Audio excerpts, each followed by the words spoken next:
All right. Mr. Jonathan, it's good I to have you on respect the them show, so sir. much. Good evening to you, sir.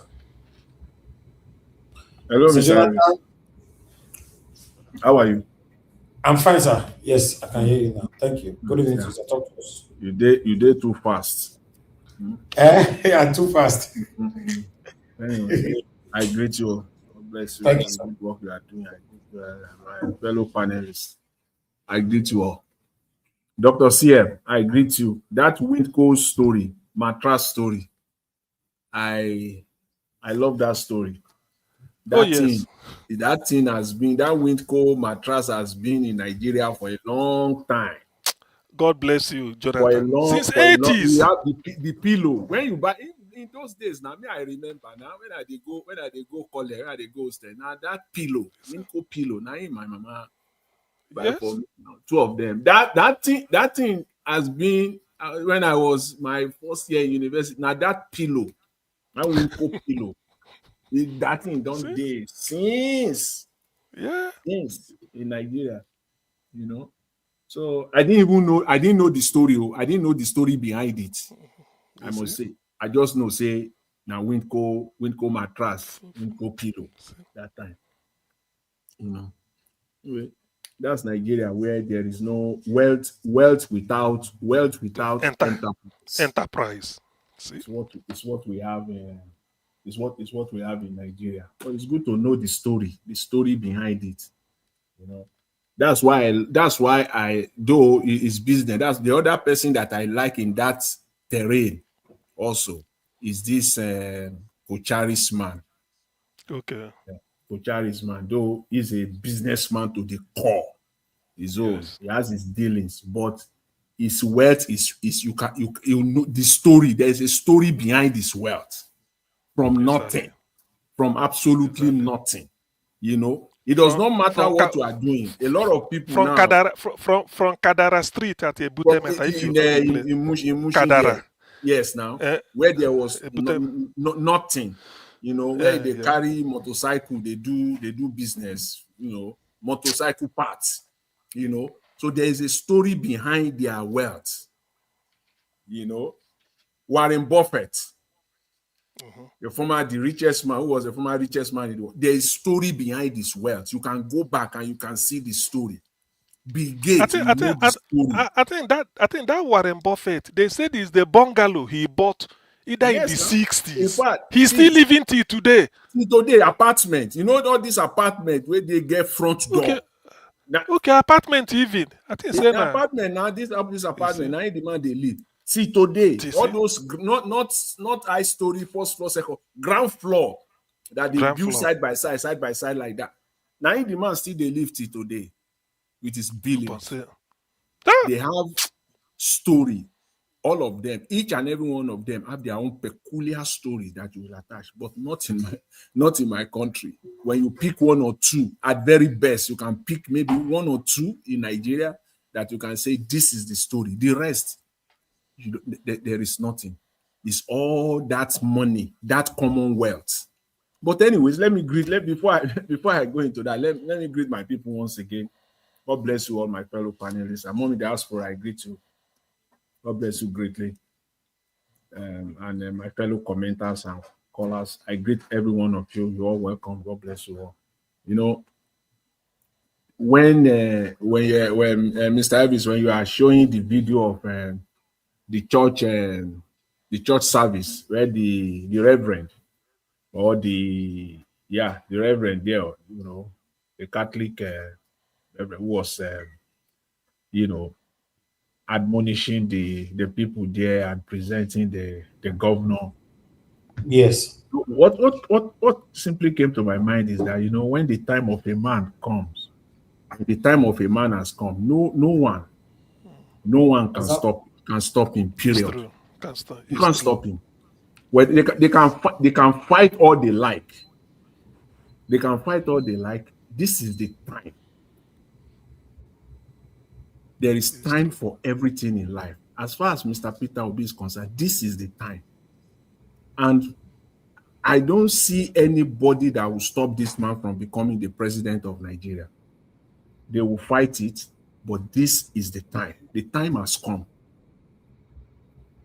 The time has come. You know, politicians, they are taking advantage of the last electoral cycle in the off-cycle election in Anambra State, where they are saying that Obi lost his polling unit, he lost his this, blah, blah, blah. Those are not consequential. Inconsequential, those ones, because they are taking advantage of it, using it as a talking point. If there is an election in Nigeria today and Obi is on the ballot, Obi is on the ballot. In fact, what he will get in the southeast will be far, far better than 2023. He said it himself. He said he was even surprised that there will be anybody in the southeast that will not vote for him. That he was surprised that in some places he got 80-something%. So we should expect better outcome, better performance from the southeast come 2027.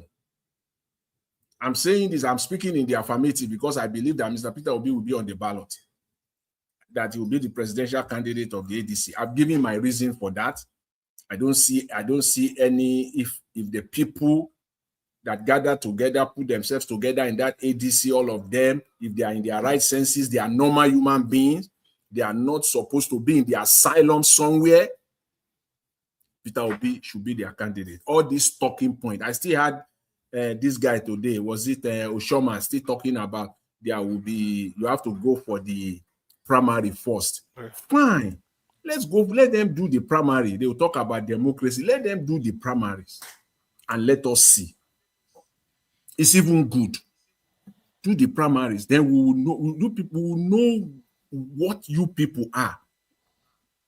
If you are a real human being that should be living amongst, amongst people, we will know after that primaries, after that ADC primary. So I am convinced, I am sure.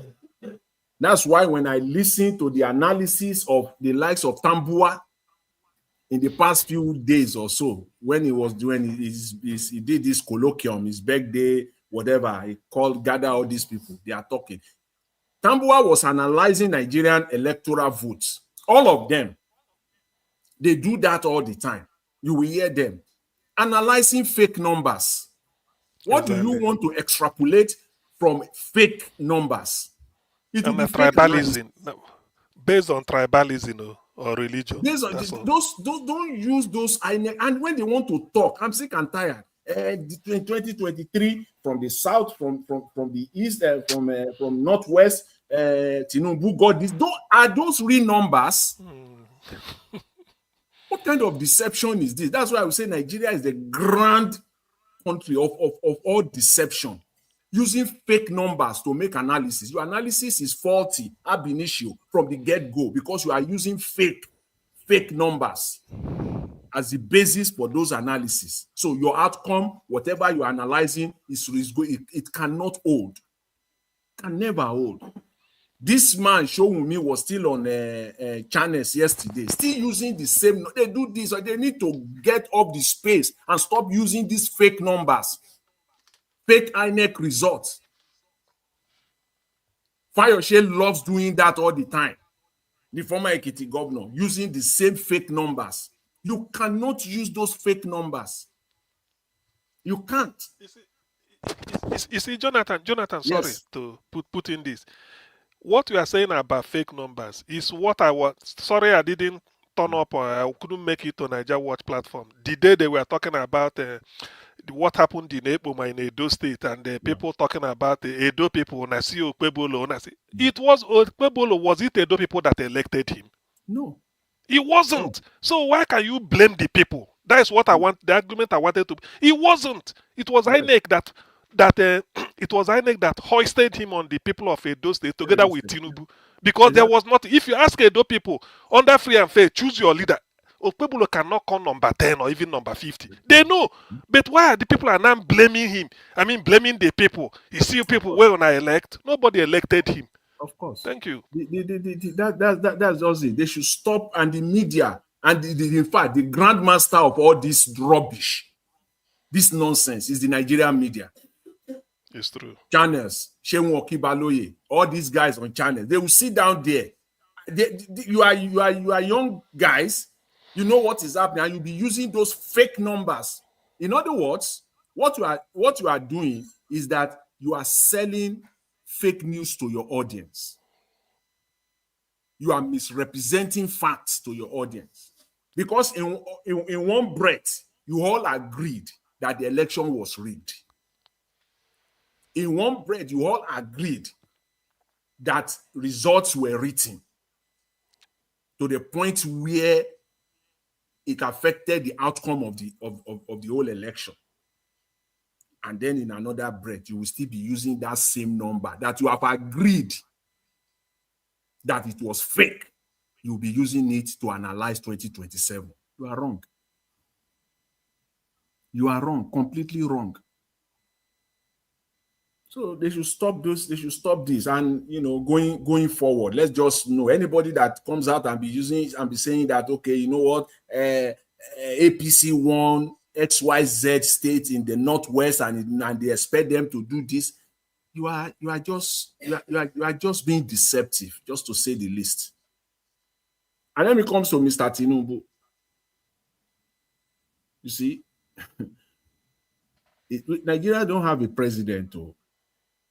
You can call it whatever. We love deception so much to the point where we have come to be believing our own deception. Nigerian government is a deceptive government, first of all. The Nigerian people have come to believe, when they see lies, they believe lies.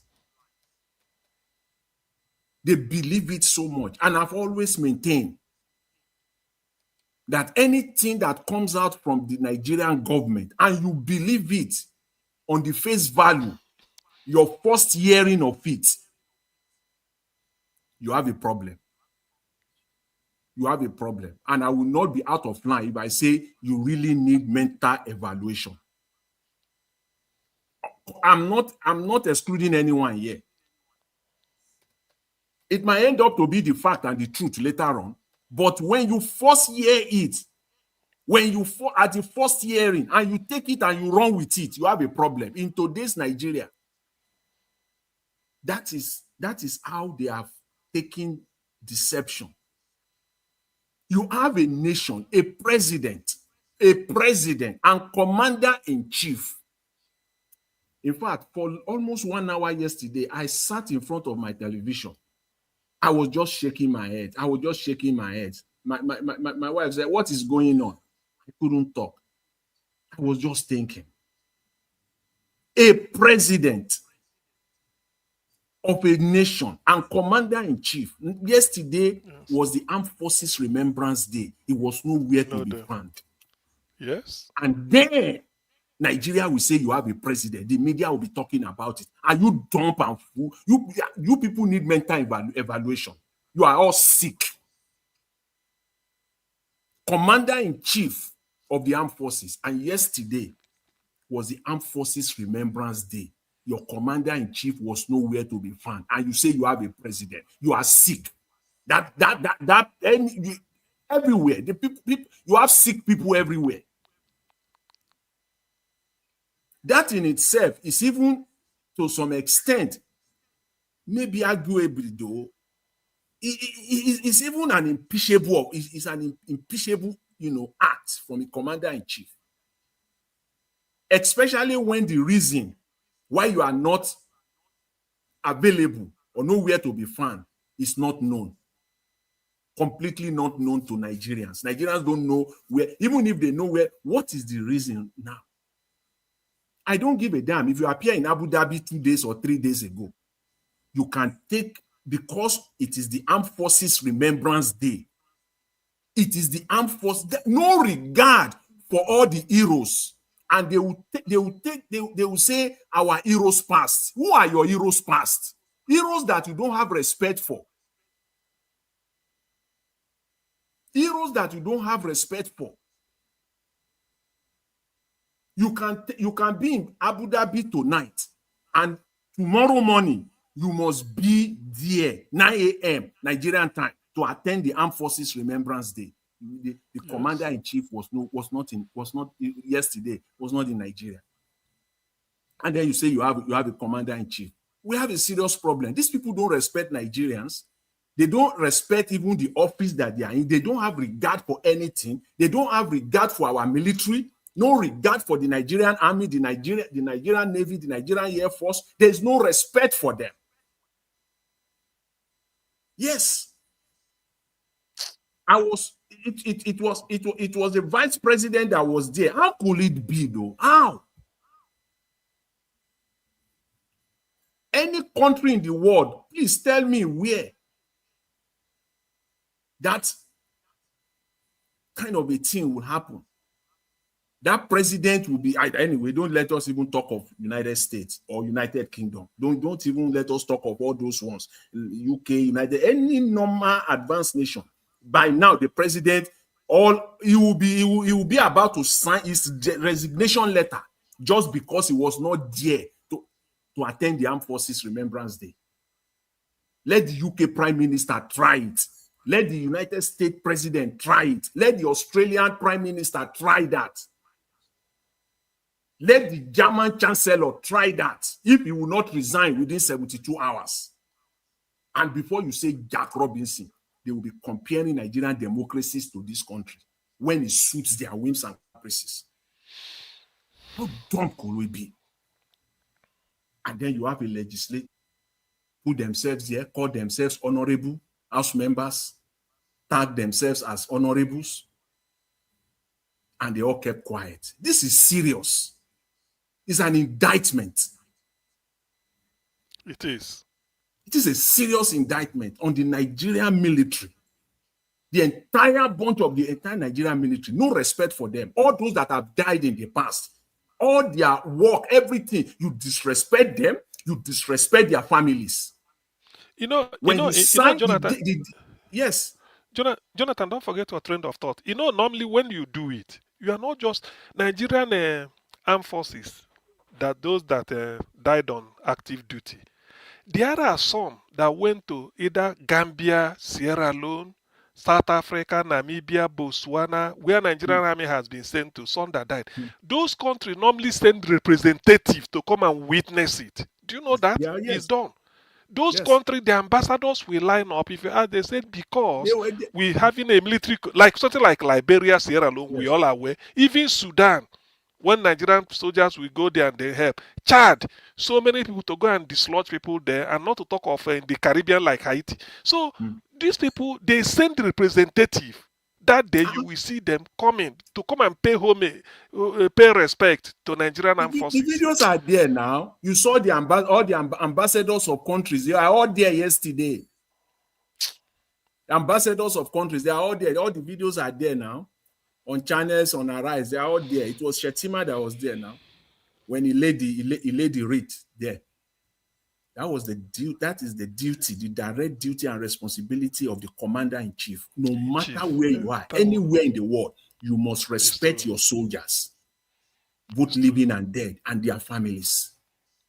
So, Nigeria, please, we need to wake up. But I will just conclude on this. For 2027, I'm just putting my hope on Nigerians. That's all I can say, because the electoral reform is not happening to the extent that we can rely on it 100%. So they just have to go in for the election, and we have to put all our hopes on the Nigerian people. Thank you, Mr. Elvis. I leave it there for now. Thank you.